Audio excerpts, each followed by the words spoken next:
Hey everybody, this is Henry here with another wooden railway review. Today we'll be taking a look at the BRIO Thomas. So for those of you who may not know, BRIO actually had their own wooden railway line of Thomas products, and they aren't very well known compared to the wooden railway line.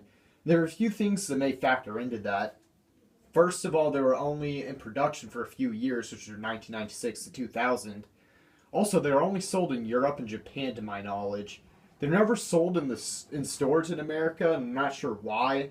Maybe because Learning Curve, who was producing Wooden Railway at the time, was stationed in the U.S., and they thought it would sell well compared to the Wooden Railway, so there was no point of shipping it there, but then again, I'm not sure.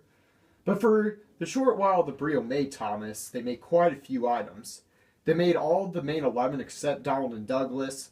They also made Stepney, Diesel, Daisy, D261, and they made all the narrow gauge engines that were in the TV series at the time except for Naeus and the one-offs like Smudger and Bertram.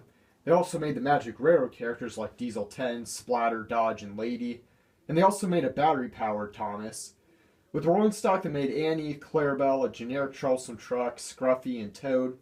As for road vehicles, they made Birdie, Terrence, and Butch. They also made some destinations like Cranky, Henry's Tunnel, Wellsworth Station, a windmill, a railway crossing, and an engine shed. And they had some figures like Sir Topham Hatt, Lady Hat, and some drivers and workmen. And they also made 2 or 3 sets which weren't really all that special. They were just oval and figure 8 sets with Thomas, a troublesome truck, and maybe Annie and Clarabelle. And lastly, they made a plane out of the island of Sodor. So without further ado, let's take a look at this model.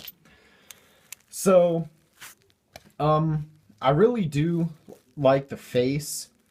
I think it's a really good interpretation of Thomas. You got the Pac-Man eyes there, if you can see that. I don't know. It may just look like it's shining off of the pupil, so it looks like that. There we go. Now you can see it pretty well.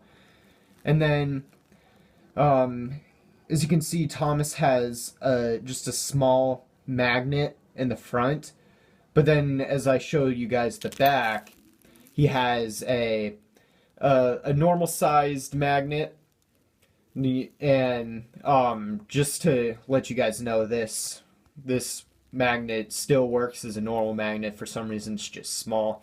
As you can see here, the running board is red, and it's actually red all around, and I'm a huge fan of that. I think that's what it's like for all the BRIO Thomas models where the running board's supposed to be red.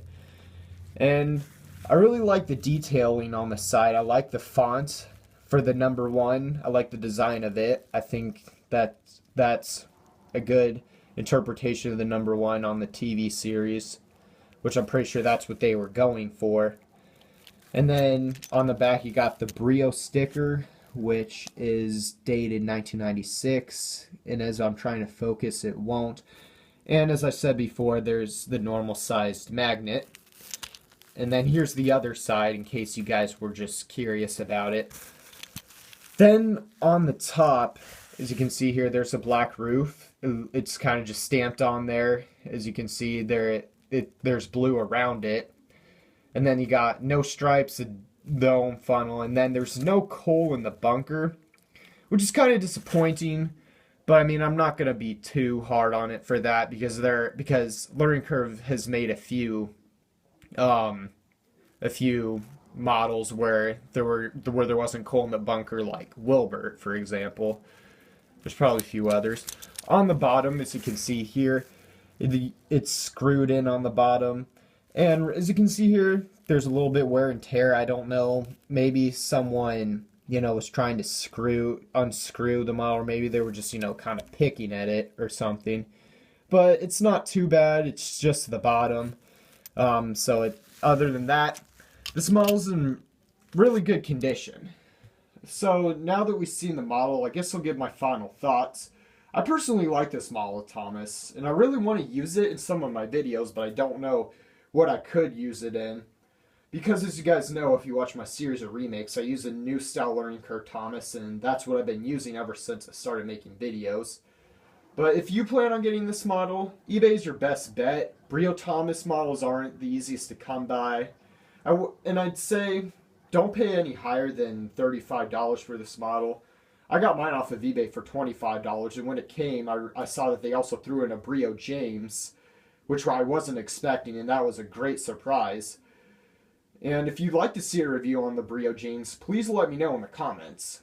So that's pretty much it. So this is Henry signing out.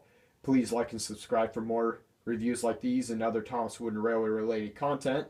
And as always, thank you for watching.